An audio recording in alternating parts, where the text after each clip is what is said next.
아멘. 우리 주 예수 그리스도의 이름으로 사랑과 축복이 이 자리에 모여 있는 우리 모두 사랑하는 성도들에게 마시길 바랍니다. 우리 여러분, 증인의 길이라고 하는 그런 짤막한 글이 있습니다. 우리 성경 말씀 사도행전 1장 8절의 말씀에 보니까 땅끝까지 이르러 내 증인이 되라 라고 말씀합니다. 그리고 또 사도행전 5장 32절의 말씀에 보니까 우리는 이 일의 증인이요 하나님의 자기를 순종하는 사람들에게 주신 성령도 그러하니라 라고 말씀합니다. 우리는 이것을 증거하고 있습니다. 이 증거는 또 우리가 전파라고 하고 증거라고 하고 그것을 믿음의 역사라고 표현합니다. 우리 증인을 우리가 원어로 또 우리가 해석을 한다면 순교자라고 하는 뜻을 우리가 갖고 있어요. 이 말대로 자기 생명을 바치고 피를 흘려 증거하는 사람이라는 것입니다. 그래서 우리가 증인입니다. 우리 증인, 내 생명을 바친다는 건 뭡니까? 순교자로서의 증인의 사명을 감당한다라는 뜻입니다.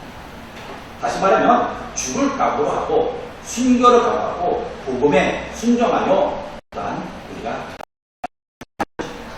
예수 그리스도를 전하는 것입니다. 한 영혼을 구원하기 위하여 내가 그곳에 들어가는 것입니다. 조금 더 깊이 들어가면 증인은 부활을 증거한다는 것입니다.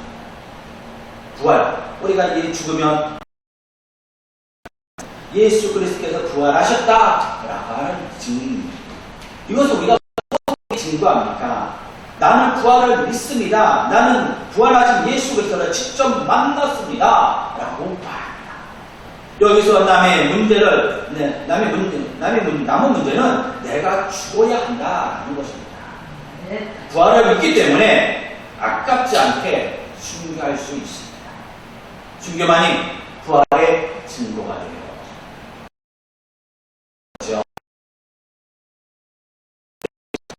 그리고 다시 믿습니다. 예수께서 부활하셨으니 나도 부활하는 것을 믿는다고 하면 죽이겠다고 하면 이것이 아니오 라고 뒤로 물러서는 어떻게 되겠습니까? 우리 여러분, 우리가 코로나로 인하여서 우리가 많은 어려움을 받죠. 어떤 사람들이 어떤 고통을 받습니다. 우리가 코로나 중에 우리나라에 코로나가 들어왔을 때 어디서 제일 창궐했죠? 우리가 누구라고 하는 것에서 우리가 알았죠. 그때 거기에 제일 대두됐던 구원파가 있어요. 근데 거기에 보니까 그들은 그 구원파에 대해서 믿음의 굳건함을 갖고 있다고 합니다. 근데 거기에 보니까 믿음의 증거를 어떻게 보여주냐 하면은 그들은 증거를 내놓음으로 또한 자신을 또한 삶을 드리는으로 표현합니다. 어떤 분은 증거를 내놓는 사람도 있고 증거를 안 내놓는 사람도 있어요. 여러분 어때요? 정말 내가 믿는다 라고 하는 증거를 보여준다고 하면은 부활의 증거를 바로 순교하는 것이에요. 증거를 내놓고 하는 것, 그 중심이 어디에 있느냐는 것입니다. 바로 예수 그리스도에게 있다는 것입니다.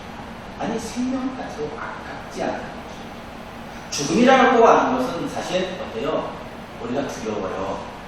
그러나 또한 사실 죽음은 별거 아닌 것 같아요. 죽음을 한번 가만히 저가 생각해 봤어요. 근데 한번 넘어간다라고 하는 걸 볼 수 있습니다. 어떻게 넘어가냐? 천국에서 우리가 천국으로 이 땅에서 천국으로 이사 가는 것가 아닌가라고 저는 생각합니다. 우리 믿음의 성도들은 아니 초대교회의 성도들은 이 많은 사람들이 이 믿음을 우리가 굳건하게 가졌어요. 그래서 죽음에 대해서 그렇게 두려워하지 않았기 때문에 죽음의 말씀, 복음을 전하기도 하고 순교의 자리에 섰던 것을 볼 수 있습니다. 저와 여러분들은 예수의 증인이요 예수 그리스도의 천재임을 믿습니다. 증인과 천재에게는 뜻은 조금씩 다를 수 있어요. 증인은 앞에서 말씀드릴 때에 죽음을 두려워하지 않고 나가 주님의 말씀을 전하는 자라고 하는 그런 증인의 삶입니다. 그래서 우리는 순종합니다. 그리고 우리는 청지기는 뭡니까? 청지기는 말 그대로 예수 그리스도께서 명령하신 것을 순종하는 자. 그것이 어떤 건지 몰라요. 근데 나에게 말씀하셨다면 그 말씀에 순종하는 삶이 청지기의 삶이에요. 예수께서는 저와 여러분들에게 각자에게 맡겨주신 일이 있습니다. 그것이 때로는 나에게 감당하기 어려운 것도 있을 거예요. 그리고 또한 다른 사람이 보기에는 쉬워 보일 수 있어요. 그러나 나에게는 힘들어 수 있습니다. 그것을 감당하는 것이 청지기입니다. 청지기는 주인이 아니라서, 예수님이 아니라서 우리가 사는 삶입니다.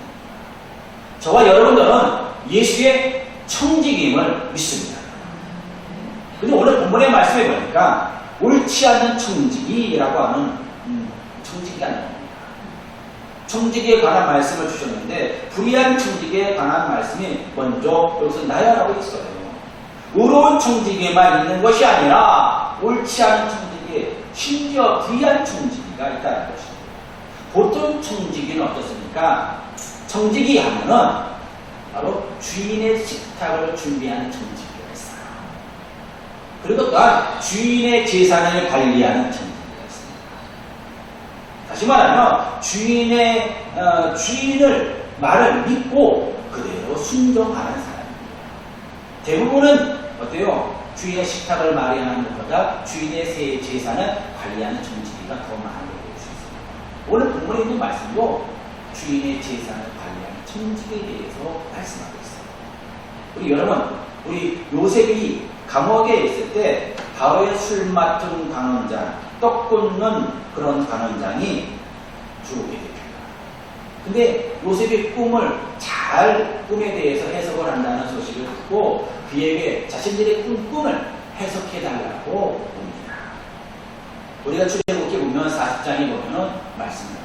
먼저 술 맡은 관원장이 그 꿈을 요셉에게 말하여 이르되 내 꿈에 보니 내 앞에 포도주가 있는데 라고 하면서 시작합니다. 그 꿈을 듣고 요셉이 그에게 꿈을 해석해줍니다. 지금부터 사흘 안에 바로가 당신의 머리를 들어 당신의 전직을 회복하여 주실 것입니다 라고 말합니다. 이 말을 듣고 떡 굽는 관원장이 자신의 꿈을 또한 말합니다. 그럴 때 요셉이 그에게는 뭐라고 합니까? 당신은 불로 나무에 매달 것입니다 라고 말합니다. 바로가 술 맡은 관원장과 떡 굽는 관원장을 왜 이와 같이 중요하게 말하고 감옥에 넣기도 하고 그를 다시 불러내기도 하였을까요? 그들은 중요한 위치에 있기 때문에 그렇습니다. 어떤 위치에 있습니까? 그들은 왕의 식탁을 준비하는 청지기였어요. 쉽게 말해요. 근데 여기 오늘 본문에 있는 말씀은 어때요? 주인의 소유를 낭비하는 청지기다. 주인이 보기에 그 청지기를 보니까 옳지 않았어요. 누가복음 16장 1절의 말씀에 보면 어떤 부자가 청지기가 있는데 그 주인의 소유를 낭비한다는 말을 듣고 그 주인에게 들린지라 라고 말합니다. 주인을 맡은 청지기가 아니고 재물을 맡은 청지기가 이 주인의 소유를 낭비합니다. 자신의 재산이 아니에요. 자신의 재물이 아닙니다. 그런데 주인의 소유를 낭비해요. 어때요? 내게 아니면 우리가 다른 걸 우리가 낭비합니까? 낭비하지 않습니다. 여러분들 어때요? 아마 여러분들은 낭비하지 않을 것 같아요. 아마 충성된 여러분들은 청지기 잘 관리하실 거예요. 근데 여기 있는 청지기는 낭비했어요. 근데 그 소식이 주인에게 들어갔어요. 아마 한 번 들어가는 것이 아닌 것 같아요. 저는 반복적으로 아마 들어간 것 같아요. 한 번 들어갔으면 용서해 줄 것을 알아요. 그러니까 어때요? 주인이 그를 불렀다. 낭비하는 청지기. 우리는 이 청지기를 우리 잘 봐야 돼요. 제가 아는 그런 형님이 있습니다. 이 형님은 청지기를 잘 믿었어요. 자신의 직원을 잘 믿었어요. 얼마나 잘 믿었냐면 가족들의 이야기, 조언을 잘 듣지 않습니다. 그분 좀 한번 잘 봐봐. 그분 좀 이상해 라고 했어요. 형이 말하고 동생이 말하고 또한 그 가족들이 말했어요. 아니 왜 그렇게 사람 믿어? 아니 나와 함께한 사람이야. 내가 어려울 때 좋을 때 다 함께했던 그분이야. 나는 그 사람을 믿어. 알았어요. 그런데 어때요? 이 굳건한 믿음 좋아요. 그런데 보니까 이 청지기가 그 형님의 그 슬쩍 소유를 아니 또한 그 재물을 또한 물건을 또한 그것을 낭비하는 수 있어요. 그래서 어떻게 나중에는 그게 그것이 어려움을 겪는 볼 수 있어요. 여기 부분에 또 이 소유를 낭비하는 정직. 여러분, 우리는 회사의 소유를 낭비합니까? 이런 정직에는 옳지 않은 정직이에요. 국고를 맡은 정직이는 이것은 낭비하지 말아야 돼요. 그리고 또한 주인의 소유를 자신이 살기 위해서 그것을 사용하는 정직이에요. 오늘 본문에 있는 말씀, 이 정직에는 옳지 않은 행동을 주인에게 들림으로 인하여서 그것을 정리하라 라고 말합니다. 그런데 이 청지기의 행동 보십시오. 일반적으로 어때요? 내가 만약에 주인의 그런 재물을 소홀히 하여 잘못하였다면 그것을 만회하기 위해서 아마 저 같으면은 아마 노력했을 것 같아요. 우리 여러분들은 어때요? 아마 여러분들도 그랬을 것 같아요. 근데 이 청지기는 달랐어요. 이 청지기는 아마 그래서 옳지 않은 청지기라고 했던 것 같아요. 요즘 바로 이런 현상들이 가끔가다 뉴스에 나와요. 여기 5절과 6절 말씀 보십시오. 그는 자기 주인에게 빚진 사람들에게 하나씩 불러다가 첫째 사람들에게 당신은 우리에게 주인에게 진 빚이 얼마요? 물었습니다. 기름 100마리요. 하고 대답하자 청지기가 당신의 문서에 여기에 있으니 여기 앉아서 50이라 적으시오. 얼마나 대단합니까? 그렇죠. 100마리를 50이라고 줄여줘요. 주인의 빚진 사람들 불러다가 탕감해 주었다는 것입니다. 이게 주인의 뜻입니까? 주인의 뜻이 아니에요. 오직 누구의 뜻입니까? 주인 청지기가 탕감해 주니 얼마나 좋아. 탕감해 주니 어때요? 이 감옥에 있을 때도 또한 통장을 감량했다면 그것이 좋아합니다. 여러분의 탕감해 줄 때 조금 탕감해 준 건 아니에요. 어떻게 탕감해 줍니까? 그 빚진 자들이 감동할 수 있도록 놀랄 수 있도록. 여러분들은 얼마나 우리가 탕감받기를 원합니까? 저는 다 탕감받기를 원해요. 욕심이 너무 많아서. 저는 다. 근데 여기는 이 주인, 이 종이 50, 80% 이렇게 막 탕감해줘요. 우리 신약 성경에는 어때요?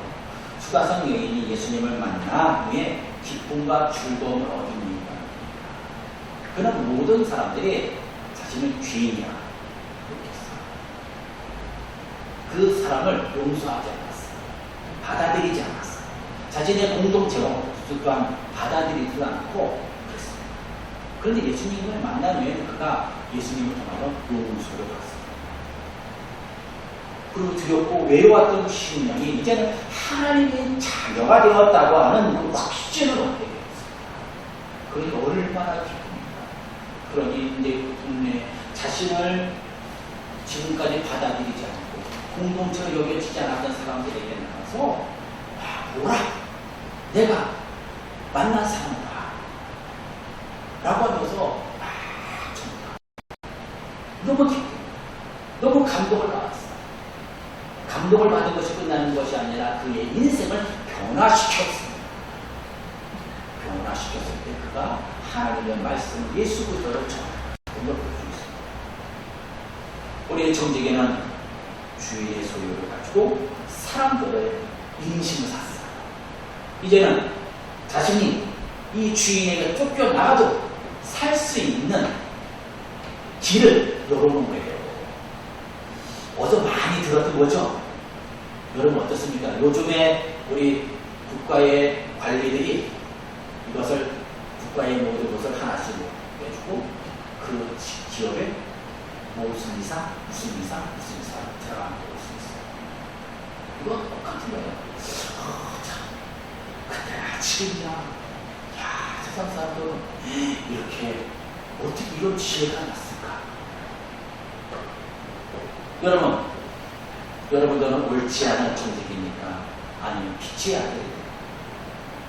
성경뿐만 아니라 일반적으로 옳지 않은 천직이 빛의 아들들보다 더 지혜롭다. 참 안타까운 것 같아요. 과거에는 믿음의 성도가 교회에 오면 지혜로웠어요. 근데 지금은 어때요?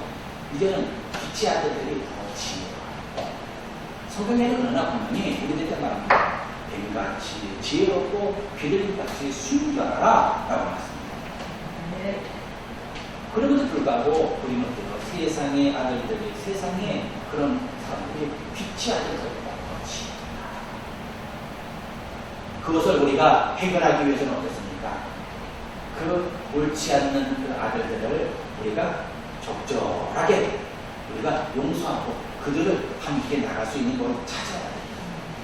교회가 세상에서 우리가 세상보다 일단 재미가 없다고 합니다. 젊은이들은 목사님 교회가 재미가 없어요. 그래서 이 세상에 우리 빛의 아들들을 자꾸 뺏겨요. 그럼 어때요? 교회도 그 세상에 것들을 적절하게 그들을 이용할 수 있는 지혜가 필요합니다. 이제. 그러니까 어떤 분이 그러더라고요. 목사님 교회에서 서로들을 한번 초대하세요. 그러나 사람들이 많이 모일 거예요. 목사님 이거 내가 쥐인데 얼마나 좋은데 이걸 왜 이용 안 하세요? 네, 맞아요. 우리 교회가 만든 이유가 BTS를 초대한다고 어떨까요? 네? 아마 미어 터질 거예요. 그렇죠? 그러니까 부산에서 BTS가 공연한다, 무료 공연한다니까는 그 주변이 부산 일대가 지금 숙박업소가 지금 천정부지 올라가다. 빛의 아들들 어때요? 이제는 지혜로워. 우리는 어때요? 나 혼자가 아니라 우리는 나 혼자 하기 좋아요. 저도 가끔마다. 근데 빛의 아들이 연합할 수 있어요. 교회가 연합이 필요합니다. 물건을 사람들이 쫓습니다. 교회는 물건을 친구로 사귀어야 돼요. 예수께서 말씀을 계속하셨다. 그러니 잘 들어라. 세속의 재물이라도 친구로 사귀라. 그러면 재물이 없어질 때에 너희 용접을 받으며 영접하는 집에 들어갈 곳이니라 라고 말씀해 주십니다. 한 영혼을 구원하기 위해서 때로는 세속의 재물이 필요해요. 그렇죠. 복음을 전하기 위해서 물건이 필요합니다. 재물이 있어야 전도용품을 우리 구입해요. 지금은. 그리고 한 사람을 구원하기 위해서는 끊임없이 그들에게 구제를 하고 성교를 하고 친구관계를 맺어요. 친구관계 맺으려기 위해서는 어때요? 그냥 맨입으로 친구를 맺습니까? 우리 친구 관리 여러분들은 어떻게 하십니까? 그래도 1년에 한두 번은 연락해요. 한 달에 한두 번은 연락하는 친구. 매주 연락하는 친구, 한 달에 한 번 연락하는 친구, 1년에 한두 번 연락하는 친구가 있어야 돼요. 그리고 연락하는 친구들이 어때요? 그만큼 관리가 필요해요. 관리하기 위해서 뭐가 들어갑니까? 돈이 들어가요. 특히 남자들은 이 돈이 없으면 친구를 안 만나요. 저도 그래요. 돈이 없으면 친구를 잘 안 만납니다. 그런데 그러니까 어때요? 돈이 있어야 돼요. 그래서 자꾸 만나야 친구로 사요. 만나서 그가 어려울 때 어때요? 그래 또 어렵구나. 그래. 그럴 수 있는 건 이만큼이야. 내가 여러분 저는 이제 누가 꺼달라고 꺼주지는 않습니다. 꺼줄 돈도 없지만 그러나 제가 줄 수 있는 만큼 드립니다. 그건 그냥 그래서 굳이 성경이 필요. 이게 중요해요. 예수께서도 500여 기적을 행하셨어요. 많은 사람들이 예수에게 나옵니다. 그때 사람들이 500명의 기적이 있으니 사람들이 달라졌어요. 질병을 고칠 때 사람들이 예수님을 찾고 500명의 기적이 있을 때 이제는 어때요? 예수님을 왕으로 세우려고 하는 추대하려고 하는 모습이 있었던 것이었어요. 이와 같이 교회도 하나님의 그 세상의 물건을 친구로 사귀어야 돼요. 내가 없다면 누구의 물건을 가지고 살게 할까요? 네? 세상의 물건을 가지고 살게 해야 돼요. 착착하게 물건이 있는 친구를 사주십시오. 그렇다고 목사님 어떻게 물건이 있는 친구? 네, 사실 물건이 있는 친구가 세상 사람들도 선한 일에 많은 걸 선교합니다. 목사님, 내가 그러고 있으니까 선교하십시오. 좋은 일이 있으세요. 그 친구를 사귀어야 되죠. 여러분, 그러기 위해서는 어때요? 작은 일에 충성된 청직가 되어야 됩니다. 여러분, 청직의 자세는 어떻습니까? 우리의 작은 일에 충성되어야 되는 것이죠. 여러분, 분명히 우리가 세상에 있을 때 여러분도 어떠냐면 어떤 일을 했습니까? 충성되셨습니까? 회사에 나가서 여러분도 어떻게 일하십니까? 열심히 일하십니까? 사장님이 보이면 열심히 일하고 사장님이 안 보이면 그냥 설렁설렁 일하십니까? 우리는 보이다. 내가 맡은 일, 충성되게 해. 근데 여기는 어때요? 11절에는 너희가 많이 불의한 재물에도 충성하지 않으면 누가 참된 것으로 너희에게 맡기게 되리라. 불의한 일에도 너희가 충성하지 않았느냐? 예수 믿기 전에 재물을 어떻게 여러분들은 설명하고 여러분 어디에 충성하였습니까? 물건에 여러분 충성하였잖아요. 불의한 일에도 충성하지 않았습니까, 여러분? 세상의 독재자들을 보면 그 주변에 충성된 사람이 있어요. 그래서 권력을 유지합니다. 한두 사람이 아닙니다, 여러분. 충성된 사람. 수많은 사람들이 그 권력에 충성을 합니다. 그래서 권력을, 독재를 유지하는 거예요. 어떤 사람은 그 권력에 무서워서 또 충성하는 사람도 있고, 어떤 사람은 돈에 충성하는 사람도 있고, 어떤 사람은 그 사람에 대해서 충성하는 사람도 있을 거예요. 그러나 이렇게 불의한 것에도 충성하는 거죠. 그런데 어디서 문제가 생깁니까? 작은 일을 맡겨주었다고 충성하지 않는 데에서 그 균형이 생긴다고 볼 수 있어요. 그래서 불의한 사람도, 불의한 독재자들도 나에게 충성하는 사람을 세웁니다. 하물며 의로운 일은 어떻게 했습니까? 하나님께서는 어떻게 했습니까? 충성된 자를 세우신 걸 볼 수 있습니다. 하나님께서는 사울이 예수를 믿는 자를 박해하는 그를 부르신 걸 볼 수 있어요. 사울은 자신이 믿는 율법 또한 제사장에게 충성하였어요. 그가 옳다고 생각하는 일이라면 아무리 작은 일이라도 충성하였습니다. 때로는 악역도 자청을 볼 수 있습니다. 사도행전 10장 58절의 말씀에 보니까 성 밖으로 내치고 돌로 치세 증인들의 옷을 벗어 사울이라 하는 청년에게 그 발 앞에 두니라 라고 말씀합니다. 스데반의 순교자에 사울이 거기 있었어요. 주도권을 가지고 있었어요. 그에게 스데반의 옷을 갖다 줘. 그만큼 그는 충성되었어요. 믿음의 사람들을 박해하고 순교하는 자리에도 충성된 것을 볼 수 있습니다. 그 충성된 자를 예수님께서 그를 부르셨습니다. 그리고 그를 어떻게 사용하셨을까요? 이제 이방인의 사도. 그냥 청직이 아닌 사도.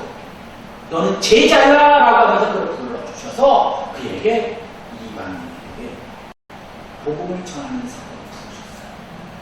그가 복음을 전하다 죽을 고비를 얼마나 많이 했어요. 굶기를 얼마나 많이 굶었어요. 그럼에도 불구하고 주님께 온전히 충성하였어요. 사도적 충실히 감당을 볼 수 있어요. 그리고 그는 어떻습니까? 내가 원하지 않는 일에도 충성된 청지가 되었다는 것입니다. 사도행전 10장 28절에 보니까 유대인으로서 이방인과 교제하며 가까이 하는 것이 율법인 줄 너희가 알거니와 하나님께서 내게 지시하사 아무도 속되다 하거나 깨끗하지 않다 하지 말라 하시기로 부름을 사용하지 아니하고 내가 왔구나 라고 말씀합니다. 충성된 정직이라는 좋은 일에만, 내가 원하는 일에만 충성하는 것이 정직이 아닙니다.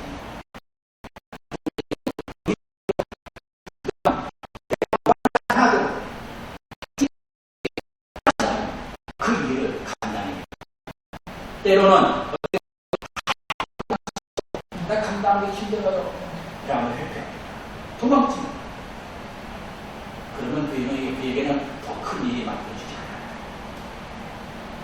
그러나 내가 그것이 분명히 또한 어려운 일이에요. 내가 감당하기 힘든 일이라도 그것은 충성한 하나님 맡겨주죠. 베드로를 보십시오. 사도행 10장 28절은 베드로가 환상을 해요. 그리고 불의한 짐승을 잡아먹으라 라고 합니다. 그러니까 베드로가 아니 주님 이게 무슨 일입니까? 나는 지금까지 불의한 것을 한 번도 먹어보지 않았어요. 이건 율법의 위배입니다. 죄입니다. 라고 했어요. 그때 예수님께서 내가 의롭다, 의롭게, 거룩하게 해주었어요. 그러니 너는 잡아먹어라. 그 말씀을 가지고 고넬료의 가정에 가서 하나님의 말씀을 증거합니다. 고넬료의 가정 방문한 역사, 그 역사는 이방인에게 복음을 전하는 시초가 되었고 복음이 온 땅 끝까지 이르러내 증인의 삶을 감당하는 청지기의 삶이 있게 됩니다. 여러분, 우리는 누구에게 우리는 충성해야 될까요? 우리는 재물에 충성해야 될까요? 우리는 주인에게, 먼저 주인에게 충성해야 내 주인이 누구냐 먼저 그걸 알아야 돼요. 마태복음 24장 45절의 말씀입니다. 충성되고 지혜 있는 종이 되어 주인에게 그 집 사람들을 맡을 때에 양식을 나눠 줄 자가 누구냐 말씀입니다. 우리 주인에게 충성하느냐 작은 일에 충성하느냐 충성되는 자는 큰 일에도 충성되게 그걸 맡긴다는 거죠. 그러므로 우리는 주님에게 충성된 사람이 되어야 합니다. 잠언서 25장 13절의 말씀이 됩니다. 충성된 사람은 그를 보낸 이에게 마치 추수하는 날에 얼음 맹수 같아서 능히 그 주인의 마음을 시원하게 하느니라 라고 말씀합니다. 여러분, 추수날 얼마나 덥습니까? 땀을 흘리죠. 그런데 그 냉수를 마실같이 충직이다 자신이 맡겨준 일을 감당할 때 그와 같은 기쁨을 얻는다는 것이고 시원한 걸 얻는다는 것이고 웃음을 우리는 짓게 해야 돼요. 누구에게? 하나님의 얼굴에 웃음 짓게 하는 청지기가 되어야 될 줄 믿습니다. 주님을 기쁘게 하는 청지기가 되어야 될 줄 믿습니다. 주님께서는 당신에게 어떤 일을 맡겨도 충성된 청지기를 볼 때 기뻐하십니다. 달란트의 부 여러분들 잘 아시죠? 여기 달란트, 한 달란트 맡은 사람, 두 달란트 맡으면 다섯 달란트 맡은 사람. 주인이 그들에게 달란트를 각각 맡겨주고 떠났어요. 어때요?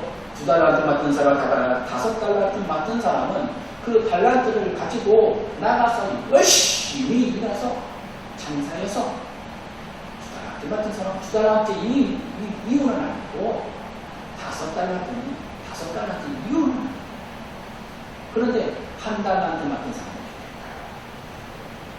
이것을 잊어버리고 주의가 있어요. 다시 말하면 나에게 작은 것을 맡겨주었기 때문에 에이 이건 별거 아니야. 아니 이거 잊어버리면 어떻게 할까? 라고 해서 그냥 그걸 땅에 감춰버렸습니다. 숨겨두고 왔다가 주인이 와서 결산하려고 그때 주인이 그 조인은 불의한 조인을 받았어요. 그리고 두 달란트와 다섯 달란트 충성된 자에게는 하나님의 귀한 잔치의 자라고 맡겨주었습니다. 여러분, 우리는 주인에게 충성된 자가 되어야 되겠습니다. 나의 주인이 누구입니까? 여러분들의 주인은 누구십니까? 내 주인이 누구냐고 묻는 누가복음 16장 13절에 맞습니다. 지파인이 두 주인을 섬길 수 없나니 혹 이를 미워하고 저를 사랑하거나 혹 이를 중히 여기고 저를 경히 여길 것입니다. 너희가 하나님과 재물을 겸하여 섬길 수 없느냐. 여러분, 한 종직이가, 한 종이, 하인이 두 주인을 섬길 수 없다는 것입니다. 여러분, 이것에 우리 동의하십니까? 여러분들은 어때요? 한쪽을 놓기를 원하십니까? 이쪽을 놓기를 원하십니까? 아니면 두 손을 다 여러분 갖고 싶어요? 어떤 분은 그러더라고요. 아, 목사님, 균형을 잘 이루어야 돼요. 세상도, 신앙도 균형을 잘 이루어야 돼요. 아, 그래요. 그렇게 생각하십니다. 네, 그럴 수 있겠네요. 근데 이 균형이라고 하는 것이 어떤 관점을 가지고 균형을 이루느냐라는 것입니다. 신앙생활의 균형, 여러분, 말씀의 관점에 두고 있는 예수의 중심을 두고 있는 것입니다. 만약에 내가 이것도 저것도 다 이렇게 싫어하는 것이 우리 삶입니다. 신성. 이것도 신앙을 잃어버리면 어때요? 우리 신앙을 잊어버리면 예수 잃어버리면 내가 죽을 것 같아요. 하나님 혼날 것 같아요. 때로는 과거에는 어떻게 하나님 심판이 있는다고 했어요. 그러니까 놓지 마요. 근데 또 어때요? 근데 또 재물을 먹고 싶어요. 세상에 재미는 또 먹고 싶어요. 중심을 어디에 두는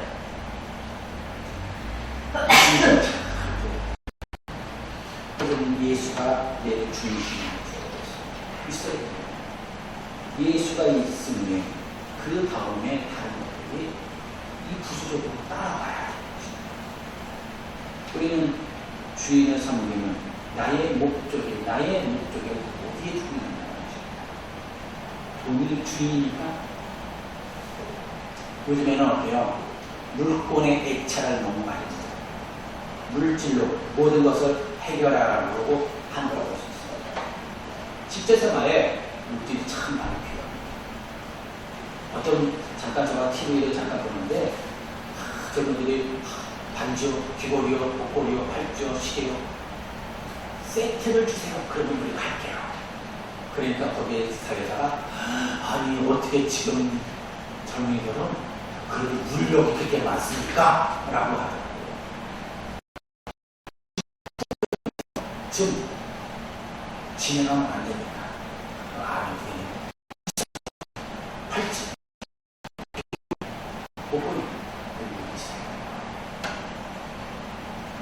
한 부자 청년이 예수님께 찾아와서 내가 무슨 선한 일을 하여야 영생을 얻느냐라고 그때 예수님께서 계명을 지키라. 살인하지 말라, 가늠하지 말라, 도둑질하지 말라, 거짓 증거하지 말라, 내 부모를 분명하라. 그 청년은 이 모든 것을 내가 해야 합니다. 그럼 나에게 부족한 것이 무엇입니까? 라고 하십니다. 그럴 때 예수님께서 그 얘기를 합니다. 내 소유를 팔아 가난한 자들에게 주라. 그리하면 하늘의 보화가 내게 여러분들에게 있습니다. 그리고 와서 나를 따르라. 다시 말하면 어때요? 예수를 따르라. 그러니까 그 청년이 어떻게 했을까요? 심히 근심하고 갔더라. 그가 재물을 팔아 가난한 데에 다 주고 예수를 쫓았더라 라고 말씀하지 않았어요. 청년은 재물과 돈, 주님은 다 섬기려고 하였습니다. 그런데 돈의 주인을 섬김의 대명사가 되었습니다. 여러분, 그러나 또 한 사람이 있어요. 세리라고 하는 삭개오가 있습니다. 이는 지금 사람들이 그런 세상에 그런 물권에 세상을 좋아하고 재물을 좋아하는 사람, 대명사로 여겨졌을 것입니다. 근데 그가 예수님을 자신의 집으로 방문하니 예수님께 고백합니다. 삭개오가 서서 주께 여짜오되 주여 보시옵소서 내 소유의 절반을 가난한 자들에게 주겠사오며 내가 만일 누구의 것을 속여 빼앗은 일이 있으면 내가 갑절이나 갚겠나이다. 이 삭개오는 어때요? 재물의 대명사인 것 같았는데 예수를 중심으로 돌았어요. 제목을 다 나간다고 할지라도 예수 중심입니다. 그의 변화가기를 하고 있습니다. 여러분, 우리는 예수가 주인이 되어야 될 줄을 믿습니다. 재물을 우리가 복음 전하기 위해서 이용하는 그런 재물이 돼요. 예수님의 중심이 된다고 하면 그 다음에 재물이 있다고 할지라도 그 재물은 주님의 일이 되어야죠. 그러니까 주님이 기뻐하시는 일이 있다면 그것이 쓰임만 있다는 거죠. 먼저 그 주님에 의해서 예수님을 믿고 내 심령이 거듭나요. 거듭났다면 재물에도 거듭나요. 그리고 또한 내 지식에도 거듭나요. 내 현재 생활에도 거듭나야 되죠. 거듭나면 어떻습니까? 재물도 하나님을 위해서 그렇다고 내 삶에 쓰지 않는다는 게 가정을 위해서 써요. 그러나 그것이 주님께 영광을 돌리겠습니다. 예수 믿기 전에는 세상적인 방법이었으나 예수를 주인으로 섬기기 이상 세상 것을 마음껏 최대한으로 지혜롭게 이용할 수 있는 지혜를 주셨답니다. 왜요? 예수가 중심이기 때문에. 불의한 사람의 삶이 아니라 구원받은 하나님의 자녀로서 그 청지기의 삶을 살아가는 줄 믿습니다. 여러분의 청지기, 우리는 우리가 주인의 것을 자신의 소유권인 것처럼 생각하지 않아요. 주인의 명령한 대로 순종하면서 살아요. 옳지 않은 청지기는 주인의 것을 이용해서 살아가지고 자신의 이 것을 이용하는 모습을 보일 때 주님께서도 그를 지혜롭다 칭찬하는 그를 세워주신 걸 볼 수 있어요. 그게 바로 우리들이었어요. 그냥 사울만 그렇게 세워주신 것이 아니에요. 과거에는 내가 세상 것, 재물, 물건, 지식, 권세 이런 것들을 더 좋아했습니다. 그러나 이제는 내가 예수를 중심으로 하고 있습니다. 이게 지혜로운 분들입니다. 우리 여러분들에게 한번 낯설에게 한번 해봐요. 나는 지혜로운 청지기. 여러분들은 지혜로운 청지기. 어떤 청지기? 누구의 청지기요? 네, 예수의 청지기를 믿으시는 거예요. 그럼 어때요? 잡으시는 거예요. 왜 나는 지혜로운 청지기? 옳지 않은 청지기가 아니라 지혜로운 청지기, 의로운 청지기, 하나님만을 바라보는 청지기. 이미 여러분들의 삶의 축복이 있는 줄 있습니다. 지금 현재 조금 어려울 수도 있어요. 또 아니면 아플 수도 있어요. 그러나 나는 지혜로운 청지기. 주님을 위해서 쓰임을 받고 살아가기 때문에 그 안에 주님께서 모든 걸 채워주실 줄 있습니다. 내가 설령 끝까지 내가 어떠한 삶이 펼쳐지지 않는다고 할지라도 그럼에도 불구하고 주님께서 나를 구원해 주셨다는 것입니다. 우리는 저 천국의 기쁨을 얻기 때문에 축복이 여러분들이 있는 줄 있습니다. 그래서 우리는 그 삶을 감당하고 은혜의 복을 누릴 수 있는 저와 여러분 우리 소명제단 의성도분들 되시길 주님의 이름으로 간절히 바랍니다.